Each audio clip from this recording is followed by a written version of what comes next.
تشریح یاد رکھیں، دنیا دار وہ ہے جو دنیا کے پیچھے لگ کے اللہ رسول سے غافل ہو جائے، اور وہ دنیا دار زیادہ برا نہیں، وہ دنیا دار زیادہ برا نہیں جو دکان پہ بیٹھا ہے صبح سے شام تک پیسے کما رہا ہے، وہ بہت بڑا دنیا دار ہے جو دین کا لبادہ اوڑھ کے دنیا اکٹھی کر رہا ہے، وہ ظالم آدمی ہے، سب سے بڑا دھوکے باز ہے، لبادہ مذہب کا اوڑھا ہوا ہے۔ میرے نبی پاک علیہ الصلوۃ والسلام نے فرمایا جس نے دین اس لیے سیکھا کہ دنیا کمائے گا، جنت کی خوشبو بندہ بھی جنت سے 500 سال دور ہوگا، 500 سال، یعنی ابھی اسے 500 سال وہ سفر کرے گا تو جائے گا، 500 سال دور ہوگا ابھی وہ۔ فرمایا اتنی دور بندہ ہوگا تو جنت کی خوشبو اسے پہلے آنے لگے گی، لیکن جس بندے نے دین اس لیے سیکھا کہ وہ اس سے دنیا اکٹھی کرے گا، اسے تو اللہ جنت کی خوشبو بھی عطا نہیں کرے گا، خوشبو بھی نہیں دے گا جنت کی۔ نبی پاک صلی اللہ تعالی علیہ وسلم نے دنیا میں رہ کے نکاح کیا، حضور علیہ السلام کے گھر میں ازواج آئیں، حضور نے گھر بنایا، نبی پاک صلی اللہ علیہ وسلم کے پاس بڑے پیسے آئے۔ ہمارے زمانے میں درویش وہ ہے جو بھوکا ہو، حالانکہ درویش بھوکے کو نہیں کہتے، درویش اس کو کہتے ہیں جس کے پاس کروڑوں روپیہ ہو پر اسے پیسے سے پیار کوئی نہ ہو، اس کو درویش کہتے ہیں۔ دنیا داری اتنی عام ہو گئی ہے ہر حلقے میں، مالدار کا یہ حال ہے کہ کروڑوں روپے ہیں پر اس کو سکون نہیں، وہ بیچارہ ہر وقت ٹینشن میں ہے کہ یہ بڑھ کیوں نہیں رہے، یہاں تک لوگ کہتے ہیں لوگ پیسوں سے پیسہ کماتے ہیں، ہم نے کیا کمایا آج تک۔ وہ الجھاؤ اتنا خطرناک ہو گیا، اتنا خطرناک، لوگ آ کے پیر صاحب سے کہتے ہیں دعا کریں کام چل جائے، تو اللہ کے بندے کے پاس آ کے اس چیز کا سوال کر رہا ہے جو اللہ نے کافر کو بھی دی ہوئی ہے، جو بغیر کلمہ پڑھنے کے اللہ نے کافر کو دے دی ہے، وہ تو بیعت کر کے مرید ہو کے وظیفہ پڑھ کے حاصل کرنا چاہتا ہے۔ پتہ حضور نے مثال کیا دی ہے؟ مثال میرے محبوب کی، اگر آپ مثال کو سمجھیں تو کمال ہو جائے۔ نبی پاک صلی اللہ علیہ وسلم حضرت جابر بن عبداللہ رضی اللہ تعالیٰ عنہ کے گھر سے نکلے تو ایک بکری کا بچہ مرا ہوا پڑا تھا، ایک ذبح ہوتا ہے ایک مر جاتا ہے، مرا ہوا پڑا تھا بکری کا بچہ روڑی کے ڈھیر پہ۔ حضور نے صحابہ کے دلوں میں نقش کرا دی بات، بکری بچہ مرا پڑا تھا تو حضور وہاں رک گئے، رک کے میرے محبوب پاک صلی اللہ علیہ وسلم نے فرمایا میرے غلاموں بتاؤ تو صحیح، ادھر آؤ بھائی، ٹھہر جا، تو بھی آ، تو بھی آ، تو بھی آ۔ صحابہ کو بلا لیا، کہاں؟ بکری کا بچہ کیا ہوا تھا؟ اس کو مر گیا تھا، بکری کا بچہ مر گیا۔ حضور نے بلایا، کھڑا کیا، فرمایا یہ بتاؤ اس مرے ہوئے بکری کے بچے کی جو اس کا مالک تھا اس کی نظر میں کیا قدر ہے، کیا قیمت ہے اس کی نظر میں؟ یہاں روڑی کے ڈیر پہ پھر سمجھیے بات کو، مثال کو سمجھیے۔ نبی پاک صلی اللہ علیہ وسلم نے فرمایا یہ مرا ہوا پڑا ہے، یہ مرا ہوا پڑا ہے بکری کا بچہ، یہ تمہارے سامنے ہے، بتاؤ اس کا جو مالک تھا اس کی نظر میں اس کی کیا قدر ہے؟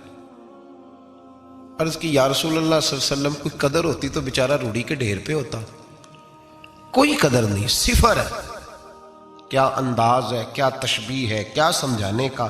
محبوب سمجھایا نہیں کرتے تھے، بات پلا دیا کرتے تھے، نقش ہو جاتی تھی دلوں میں، نقش کر دی میرے محبوب نے، بات سمجھائی تو نقش کر دی۔ فرمایا میرے غلاموں یہ اس کی کوئی قیمت نہیں تھی تو تب روڑی کے ڈھیر پہ پھینک دیا نا اسے مالک نے۔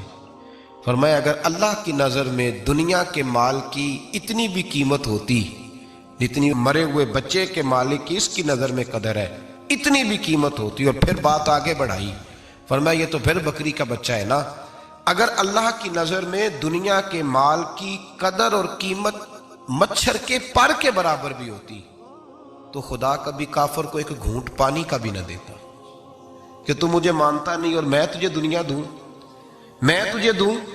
فرمایا اگر اس کی نظر میں مچھر کے پر کے برابر بھی ہوتی تو اللہ کبھی ایک گھونٹ پانی کا کافر کو۔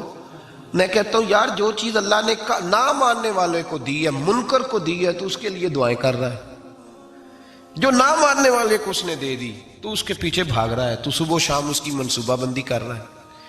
صوفی کے لیے، درویش کے لیے، راہ طریقت کے مسافر کے لیے، مسلمان کے لیے سب سے زیادہ یہ ہے کہ وہ زہر پیتا ہے اگر دنیا کی محبت میں جیتا ہے۔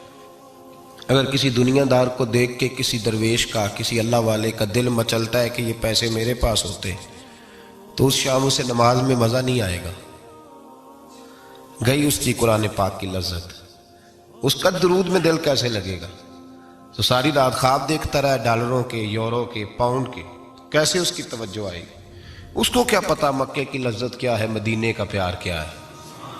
اس کو یہ کیفیات نصیب ہی نہیں ہو سکتی۔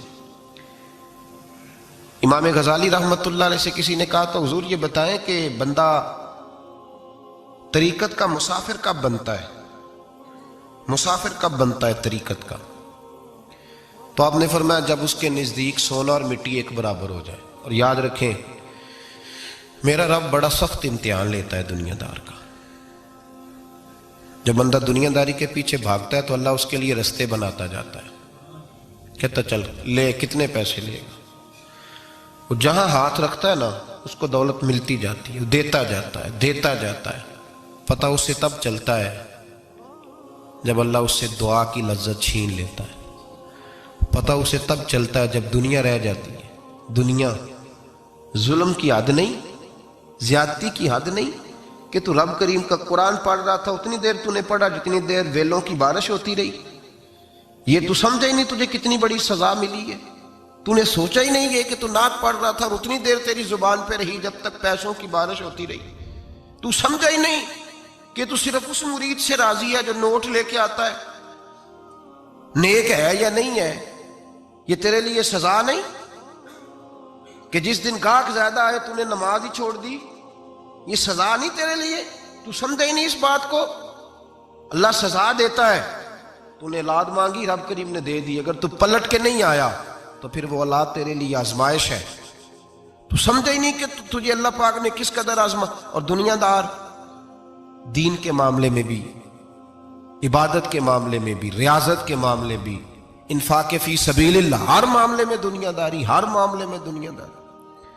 چھوڑ دیں اس کو، کچھ دیر کے لیے نکلا کریں، کچھ دعائیں خالص مانگیں جن میں خدا مانگے، اللہ مانگے، اللہ کا رسول مانگے۔ دنیا داری چھوڑ دیں کچھ دیر کے لیے۔ ایک صحابی ہیں، بخاری شریف صحیح سند کی حدیث ہے، کلمہ پڑھا، کچھ دنوں کے بعد مال غنیمت آیا، نبی پاک صلی اللہ علیہ وسلم مال تقسیم کر رہے تھے تو میرے حبیب نے اس صحابی کو بھی دیا، فرمایا یہ رکھ لے۔ اس کو پیسے دیے حضور نے، اس نے پیسے ہاتھ میں پکڑے اور محبوب پاک صلی اللہ علیہ وسلم کا چہرہ دیکھ رہا ہے۔ پتہ کیا لفظ اس کی زبان پہ آئے؟ کہنے لگے یا رسول اللہ میں نے اس لیے کلمہ تو نہیں پڑھا تھا میں پیسے لوں گا۔